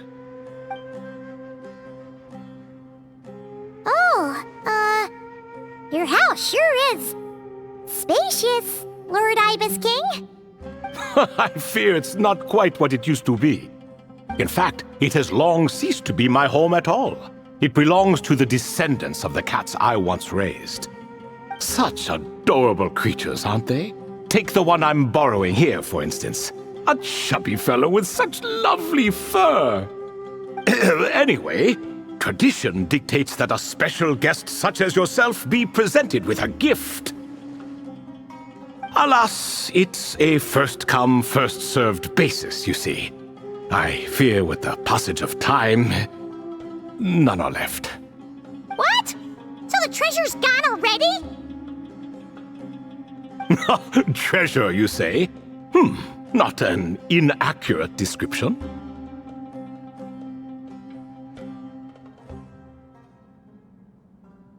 Yes, and no. I have the power to grant gifts inaccessible to the masses. The only requirement is answering a question. Not a bad deal, yes? Of course, my questions were given unto me by King Deshret, who in turn received them from the Mistress of Flowers. There are 3, and no more. What causes our rise and fall?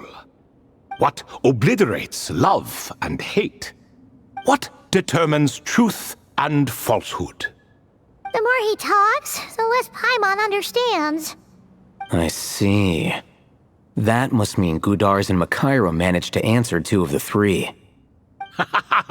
Another who understands. Oh, so that's the event those 2 slabs are depicting. Ah, priests and their records. A singular obsession, and quite boring too. After being imprisoned within Aru, I could, on occasion, take the form of a cat to converse with those around me. But I despised speaking to them. No conversational skills whatsoever. Now, humans like you who stumble in here from time to time, you are much more interesting. Hold on, we're getting off topic again. The 3 questions you just mentioned?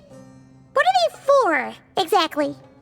Ah, that is a story that begins with King Deshret. And we're in for another long one. Nostalgia for the past is common to us all, is it not? And our king, he was such a proud, solemn man in those days. He watched us speak of the present and the future, of the wisdom we possessed or were about to obtain. We were his proud retainers, confident in our belief that, so long as each one of us used our abilities to the fullest, progress was inevitable. Yet, King Deshret's ambition was not destined to be allowed in a closed-off world such as this. So nothing went as planned.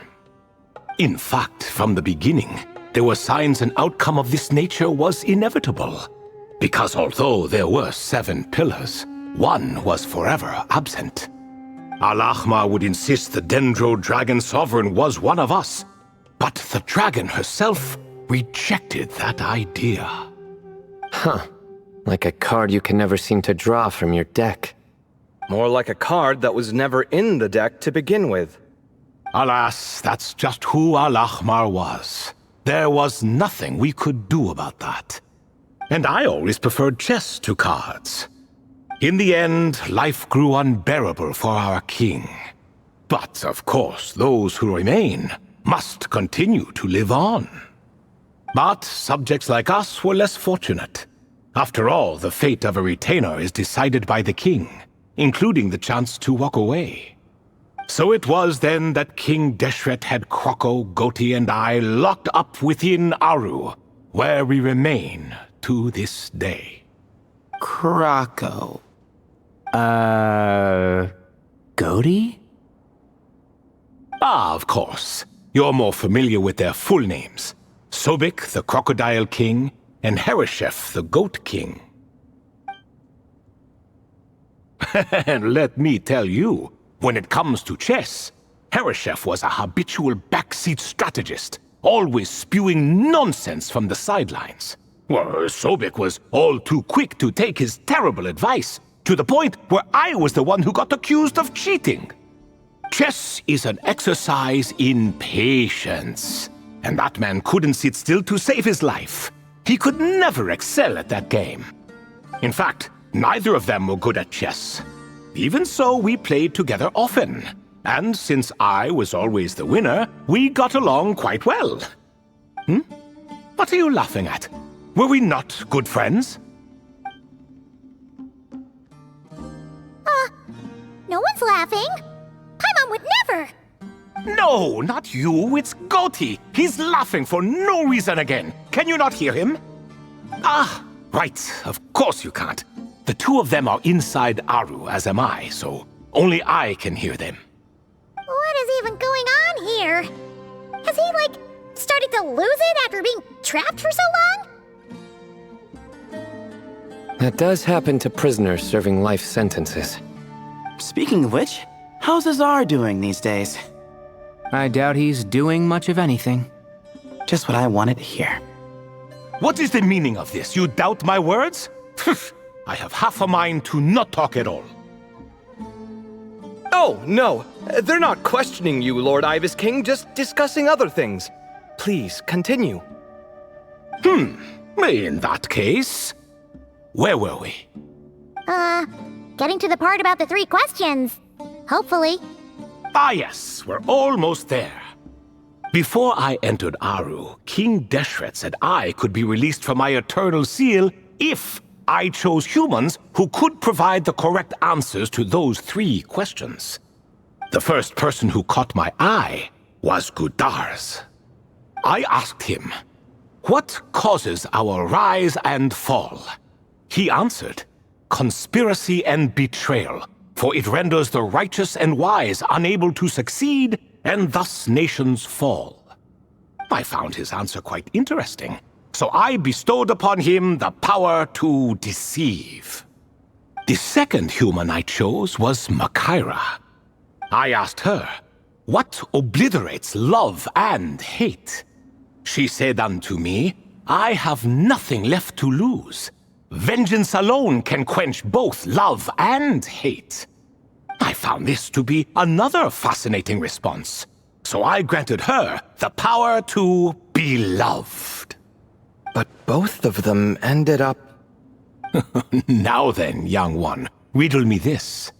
Did their answers point to this fate, or was it the power I bestowed upon them that determined their end? I'm just an observer who doesn't understand their circumstances, so I can't answer. A clever reply. I do not wish to comment either. It is all in the past at this point. My only wish was for their answers to be acknowledged by King Deshret's rules, and bring me one step closer to freedom. As for the final person, her fate remains to be seen, so I will not reveal her name.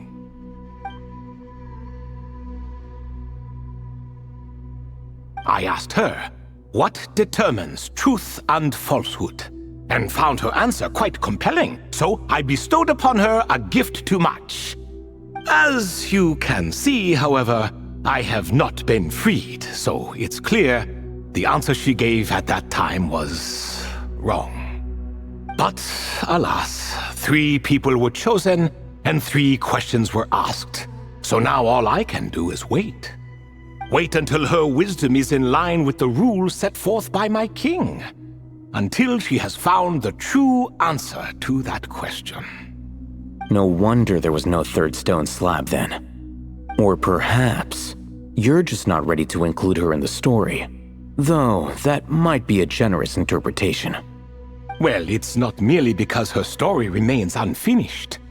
As the remaining priests of this place left or passed on, there were none left to record the events that followed.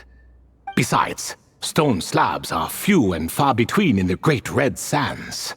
In the sprawling desert, very few things or people even manage to leave a trace.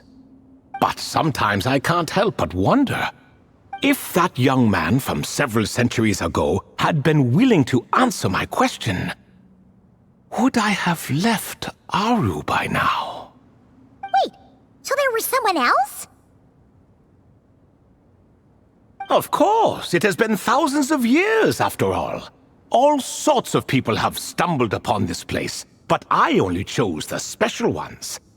That young man had such a singular intelligence, though his companion, by contrast, was rather average. The author of those notes we found? The student named Zandik? Ah, yes, I think that was his name. In truth, I was unsure whether I should grant him my third remaining gift. He was, of course, exceedingly clever, but he was also mistrustful and narcissistic in equal measure, and there did not seem to be a line he was unwilling to cross. Too much power could be dangerous in the hands of someone like him, so I found myself rather relieved when he declined my gift. Oh, he turned you down? Did he give a reason? Yes. He said he didn't need it.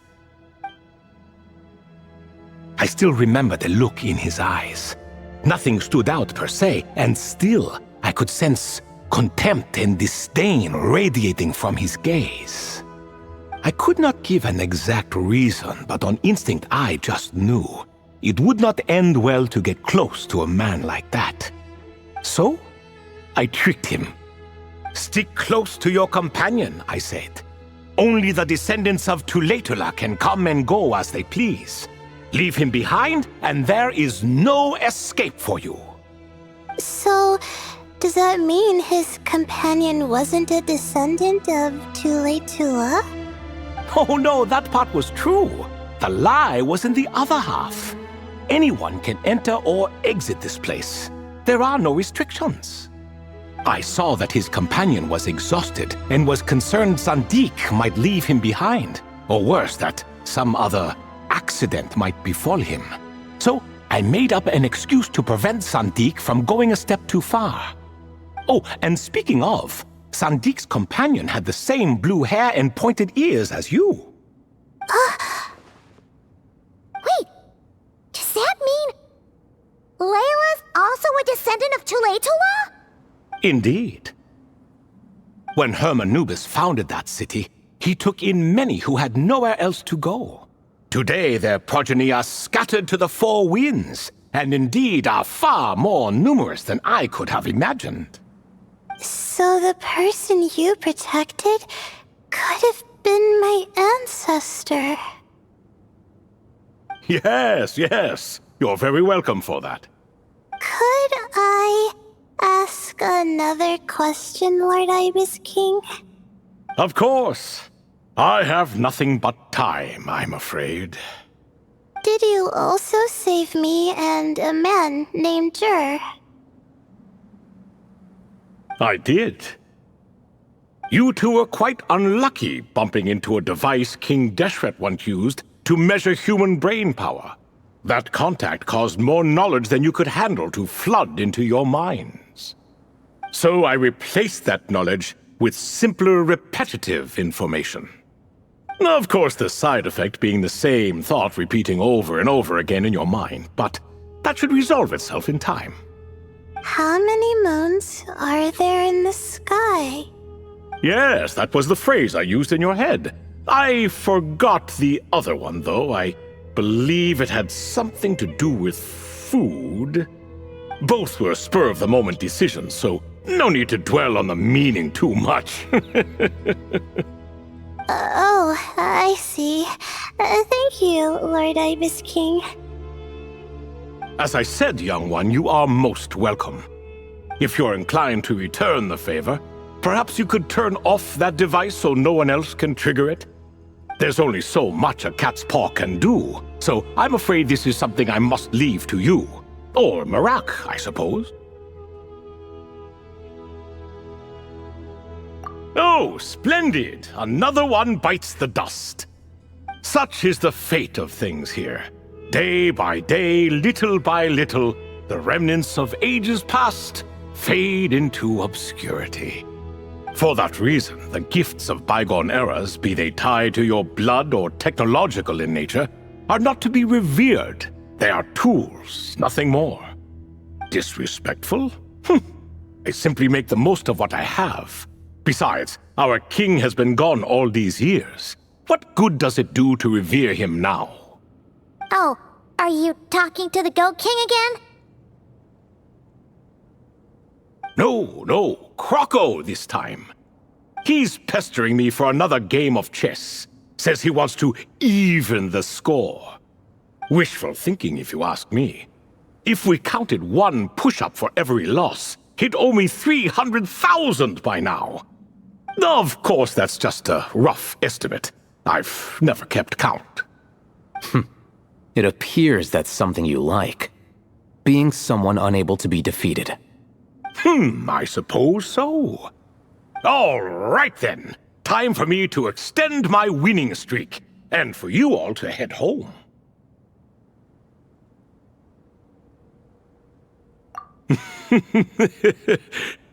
In truth, deep down, I know even the answers to those 3 questions will not change my fate. But that is for me to reckon with. Go on now.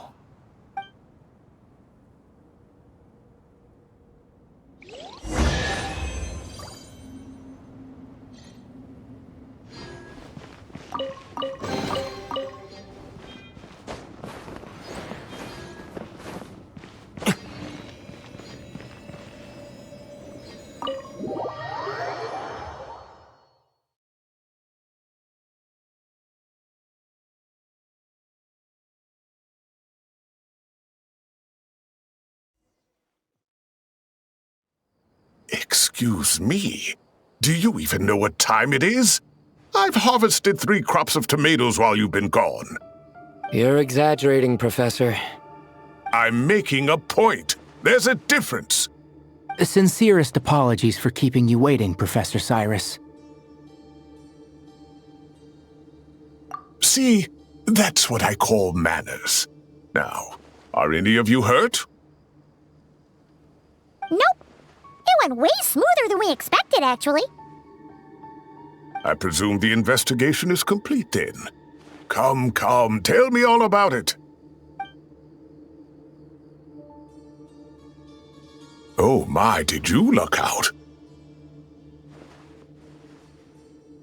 If you've read the work from the Vahumana Dashan, you would know that the Ibis King has, well, let's call it a mixed record. Perhaps he softened up a bit in his old age, and that's why he chose to help you. Or perhaps he just didn't have a good enough reason not to help us.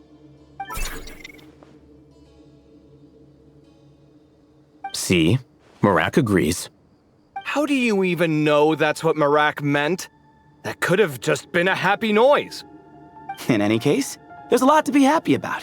We figured out what happened to Layla and Jur, and there were some unexpected takeaways too. Yeah, I never expected to learn about my ancestry. I've always thought of myself as just an ordinary student. I never would have even considered something like that could be true. Come to think of it, our ancestors might even have been friends at some point. Huh? You're right. Maybe I should take a trip back home to see if I can find any records about that. Oh, I was just throwing that out there. I wouldn't want you to go to the trouble. It's fine. My advisor gave me a break, and I still have a few days left, so... Oh, wait. My study topic. I haven't made any progress at all. No. I need to focus on that instead. Right. Couldn't you help her, Professor? Huh? No, I could never. Me, you say? I'm from the Spatamar Darshan, and I don't think that Nephis or Zahahadi researched the stars. All I have to offer are my homegrown tomatoes. Although I suppose it's not impossible. I can ask a few old friends to recommend some interesting topics. You really don't have to. It sounds like a lot of work. Hardly. A few passing questions while we water the plants? It's no trouble at all. Thank you so much. Of course. Now it's getting late, and you all must be tired. Let's wrap things up here. Some say desert nights are the sun taking mercy on us after the heat of the day. So, let's leave while she still feels merciful.